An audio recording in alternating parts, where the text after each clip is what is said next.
This time on Ask Rad Rat, we're talking about how many kickflips are done on Earth every single day, and a couple more questions. Let's do it.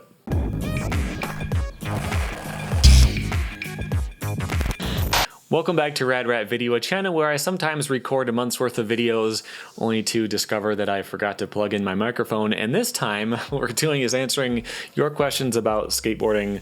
You can submit your own questions by going to radratvideo.com. First one is from John C., who says, "Hey Rad Rat, it looks like Powell Peralta is doing a reissue of Rodney Mullen's 80s deck in its original shape. Being a fan of flat ground tricks, would you be excited to try this board shape? How do you think you'd do with this deck?" If they're doing it now as new, they have done it before, and I know people who have skated these. I have not, but I have heard from people who have skated them that they're not very good. So the issue is, from their explanation, is that boards in the 80s, I've only got one. I've got my Rad Rat board from the 80s, but this was not a pro level board. This was like the base plates are plastic, so it's not a great example of what boards in the 80s were like. But the way they explained it was that boards used to be thicker. Either the plies were thicker, I think that's what it was, or maybe there were more plies, I forget. But having a completely flat board, no concave, was okay because the boards were thicker and so they were stronger. As they made concave and boards got stronger, they could make the plies thinner and keep the strength. But if you want to make an 80s shape flat, exactly the way that they used to back in the day, but do it with modern plies, the board ends up getting really weak. And you really don't want that. So with freestyle, there's a lot of ways that you can really put some stress on the board. If you do a lot of stuff on the truck, I don't, because I'm so tall that my balance isn't very good. Or it's just bad and I don't have an excuse, I don't know. But like, if you land on the truck, the board's gonna bend. You know, like the kick tail is gonna kind of bend out when you land on it. And if the board's really weak, like it's really not your best option. If you wanna buy one and hang it up on the wall, that makes sense. If you wanna buy it and skate it, go ahead, I'm not gonna stop you. But I don't think it's your best option. I think the better option would be to find a freestyle company and actually buy a modern board from them. So if you live in the US, I would go with Waltz or Mode. If you live in Europe, I would go with Moonshine or Cirrus. I'll put info for these on screen. I would prefer to go with that. That way you are not only getting a modern board, you are getting you're supporting a company that's actually doing stuff for freestyle. I don't have any problem with Powell. They make a lot of really cool stuff right now. But, you know, if you're going to skate freestyle, you might as well buy a freestyle board, not like a novelty. That's kind of my thought on that. But to answer your question more directly, I would like to try it. If I knew someone who had one, I would definitely mess around with it. I think it'd be really hard. So my freestyle board, the nose and the tail are exactly the same. From the angle of the kicks to the way it's cut, like it's 100% identical both sides. So for me, that's a big deal, because if I do a trick, you know, from the rail and it spins and I land back on the rail, it's the same thing, even though the board's backwards now. And so like for me, that's a big thing for me. But a lot of people who skate freestyle boards with no nose like it that way. There is a nose, like there's flat space there, it just doesn't go up.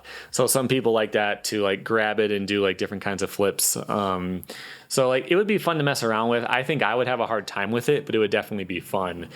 I have a friend who has a cruiser board, which is I don't think it's flat. I think it's got a tiny bit of concave. It might not actually. And the nose just comes to a point. Like the bolts are right here and it just comes to a point just like that. And trying to skate on that is fun. Like it's weird. Trying to do a kickflip with no nose feels really weird, because normally you flick right off the spot where the nose starts to come up, and that's how you flatten the board back out, you know? So to do a kickflip without that, this big heavy board with no nose, I think I did a 360 flip on it too. Just kind of messing around and trying tricks on it. It's fun. Like if you got some crazy weird board, I definitely want to mess around with it, but I wouldn't buy one. Okay. Next question is from Torsten, who says, "I've been a fan of your channel for quite some time now. I'd like to ask you a question regarding injuries. I recently dislocated my shoulder pretty badly doing a basic trick, one that normally is well within my trick repertoire. besides a couple of ankle sprains, I never got seriously hurt while skateboarding, and I've been skateboarding since the early 2000s. I'm 27 now. I won't be able to skate again this year since I can't rush the healing process and risk another injury or re-injury. I'm seriously thinking about quitting skateboarding because accidents like this really showed me that the body can be fragile and you don't necessarily have to do something big to suffer an injury. It also affects your personal life and duties, meaning you have to work, and not being able to come to work for a longer period of time does not leave a good impression either. The other side of the coin is the impact on your body. I strive to also be healthy for the next decades and not to walk around with nails and twisted bones in my body.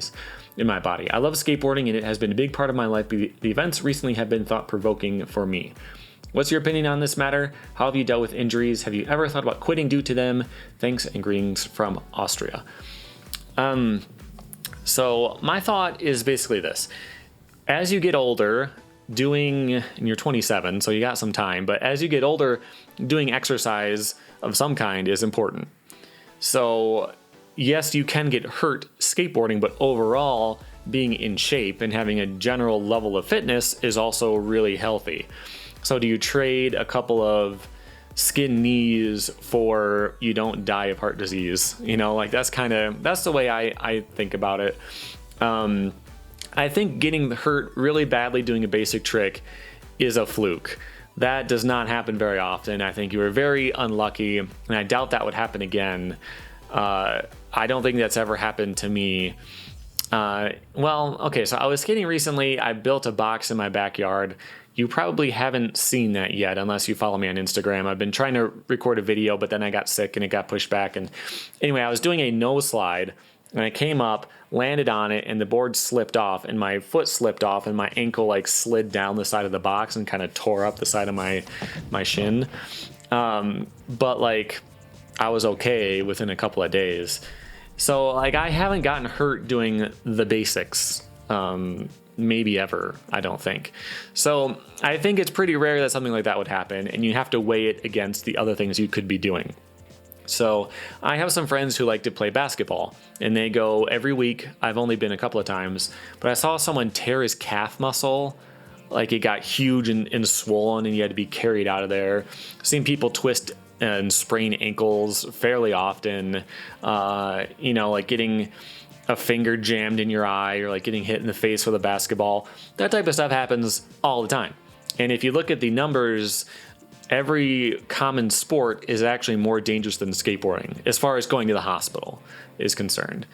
So if you want to stop skateboarding and be healthy, you're going to have to replace it with something else. So really going for walks or jogs or lifting weights or something like that. You could do that and be healthy, but for me, I work on my computer all day, so I don't get any exercise in my day-to-day life. So having something that I enjoy doing is really worth it. For me to have an exercise regimen and follow I don't want to do that. So I'm going to keep skateboarding even if there's a risk of getting hurt, because overall it's healthy. So that's my thought on that. I wouldn't blame you for stopping, and don't force yourself to skate and then get hurt and blame it on me. But I'm just saying, there's some pros and cons there. Okay, the next question is from Lori, who asks, what are or have been some of the most BS marketing things in the skateboarding? For example, when listening to pros talk about shieldless bearings, they just seem to repeat some marketing phrases. So I'm not going to get super into the 80s. I have a video on that, the biggest gimmicks of the 80s, I think is what I called that. And they had plastic things that would protect every single part of your board. So you had the skid plates on the tail, you had a nose guard on the top. Got a board right here with both of those. You had copers, which were plastic things that clipped over the hanger of the truck. You had lappers, which were a plastic thing that went right here, so your truck wouldn't hang up when you're doing a rock and roll on a ramp, Lots of stuff like that. You can check that out. But I wanted to go with slightly more modern things. The first one I thought of was slick decks. So every 10 years or so, companies will make an effort at reinventing the slick deck. So it's a coating on the deck itself so that you can slide better. So no slides, tail slides, board slides, lip slides will be a little bit easier. You could wax the deck or just wax the ledge a little bit more, but the board itself has some slickness in it. And this was invented in the early 90s, I believe, is when they started doing that, and it died out. I remember it from when I first started skateboarding, so around 2000 to 2002 sort of era, slick decks were available. I don't know if they were popular. And then a couple years ago, Plan B made Black Ice, which was a new kind of slick deck. And I went on their website and I searched for Black Ice, and the page just comes back as like, there are currently no products in this category. So I don't think they make them. They might just be out of stock, but I'm pretty sure that they stopped making those. So it's not a terrible idea, but clearly nobody wants it. And they'll keep trying. I'm sure it'll come back in another 10 years or so. Another marketing gimmick I was thinking of is trucks will always say they have smoother grinds. Because, like, what if one company said they had smoother grinds and other companies didn't say that? You might actually believe that theirs were better. Like, what makes a grind smoother? Unless the kingpin is super low or, like inverted kingpin isn't going to hang up on stuff. But I mean, as far as like doing normal grinds, it doesn't mean anything. But you can't be the one who doesn't say it, Speaking of trucks, the other thing I thought of was the Tensor, I'm pretty sure it was Tensor nibs. So they had the base plate of the truck. So like, here's the hanger, like the base plate on the top of it would have these little spikes on it. And so when you screwed it onto your deck, they would dig into the board so that the truck wouldn't wobble. So even if your hardware got a little bit loose, the trucks would still be in place more, which I don't think that's really a thing. If your trucks are wobbling, you just tighten your hardware a little bit. Like, it's such a weird thing. I think I'm not a big fan of tensors. They don't even turn right. So like, not a huge fan of those. Another one I thought of was back in the day, Grind King had like a velvet paint type of stuff. So it was like a soft touch coating that went on the trucks, but it would grind off.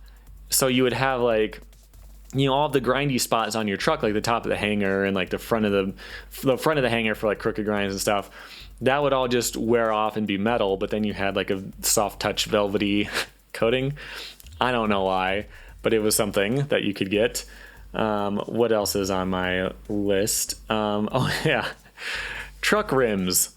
So these are relatively old. I had them like 2006 or something like that, I remember. And it's the nut for the axle that has a washer built in. It had like spokes, like a design of spokes embossed in it to make it look like a rim, like a car rim.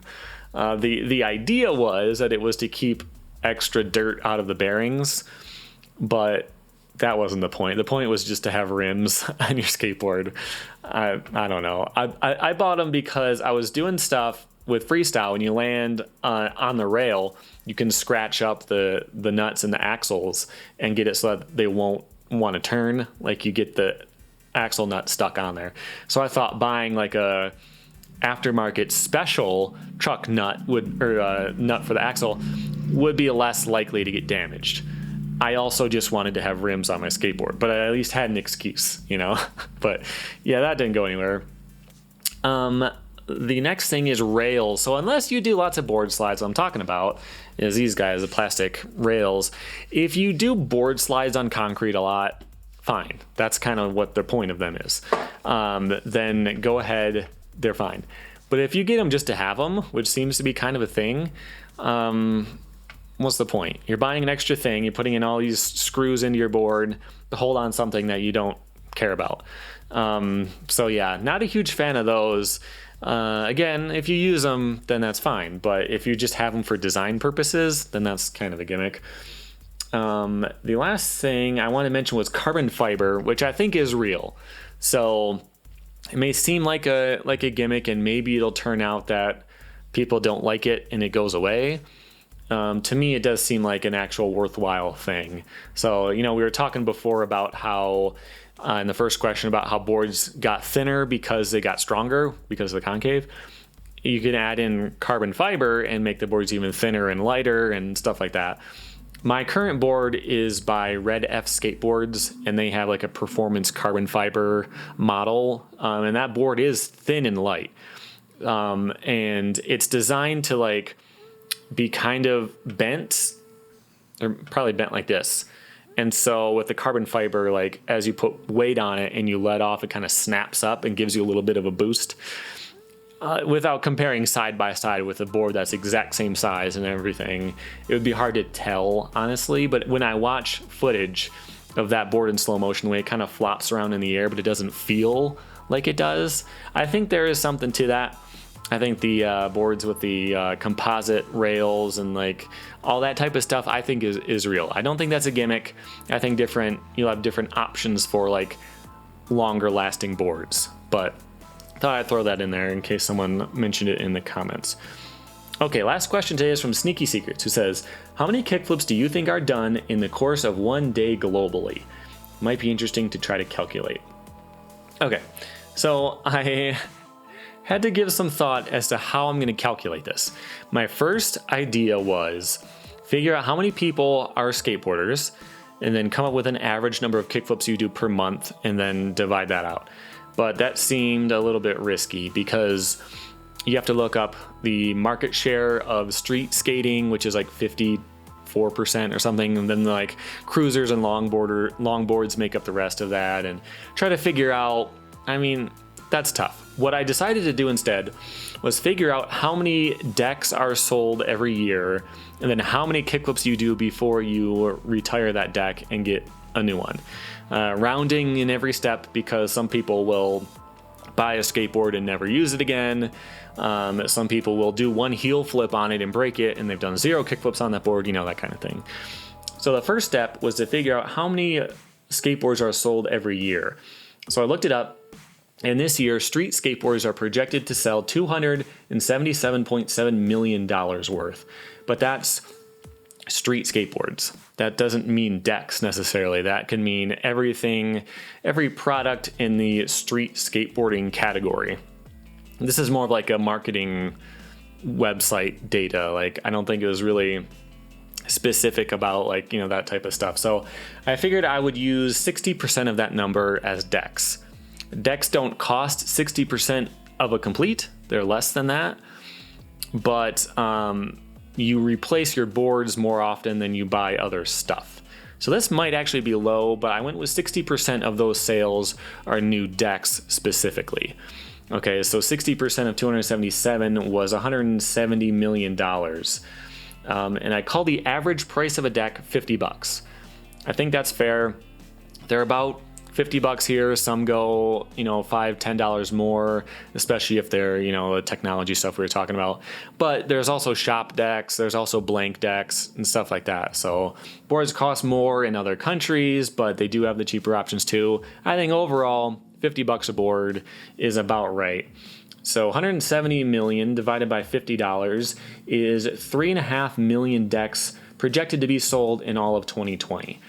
So how many kickflips do you do on a deck before you retire it? This is probably the biggest guess of the whole thing. It's hard to say because, again, some people buy a board that just sits by the door. They ride it to school sometimes, never learn how to do anything on it. Some people do 100 kickflips. You might do several hundred, and then you used it until the board's just, worn down to nothing. So I went with the number of 30. Like an average person will do 30 kickflips on a board before it's replaced with a new one. That might also be low, but again, how many people are not buying boards and not doing kickflips on them? So again, big guess, but we got, what was that? That was 3.5 million decks, 30 kickflips each, which is 105 million kickflips per year, or roughly 300,000 kickflips per day on Earth. Which seems reasonable because I was thinking about it. There are 3 skate parks in my city. If you were to sit and watch all day, you could probably see 100 kickflips at the skate park, right? So 100 kickflips at this one, 100 kickflips at that one. One of the skate parks is pretty small, so we'll call it 250 kickflips at skate parks. There's probably 50 being done throughout town. People, kids at school waiting at the bus stop doing a kickflip, or me in my backyard on a wood pallet doing a kickflip. There's probably about 300 kickflips being done per day in my city. Are there 1,000 cities like mine on Earth? Yeah, so I think that's a pretty reasonable number, actually. It might be higher, maybe 500,000. You know, if I rounded a little bit differently, I think I could have easily gotten that. So yeah, several 100,000 kickflips are done every day on Earth. That was my calculation. There aren't good numbers for this. You know, when's the last time you took a survey that said how many kickflips you do before your board gets too worn down to skate? You know, like, I don't know. But yeah, that's it for now. If you have questions, go to radratvideo.com and you can submit them there. You can also submit them through Patreon, where I will answer you either directly in a message or on video, depending on the content of the question. And that's it for now. Make sure you subscribe so you don't miss the next video, and thank you for watching.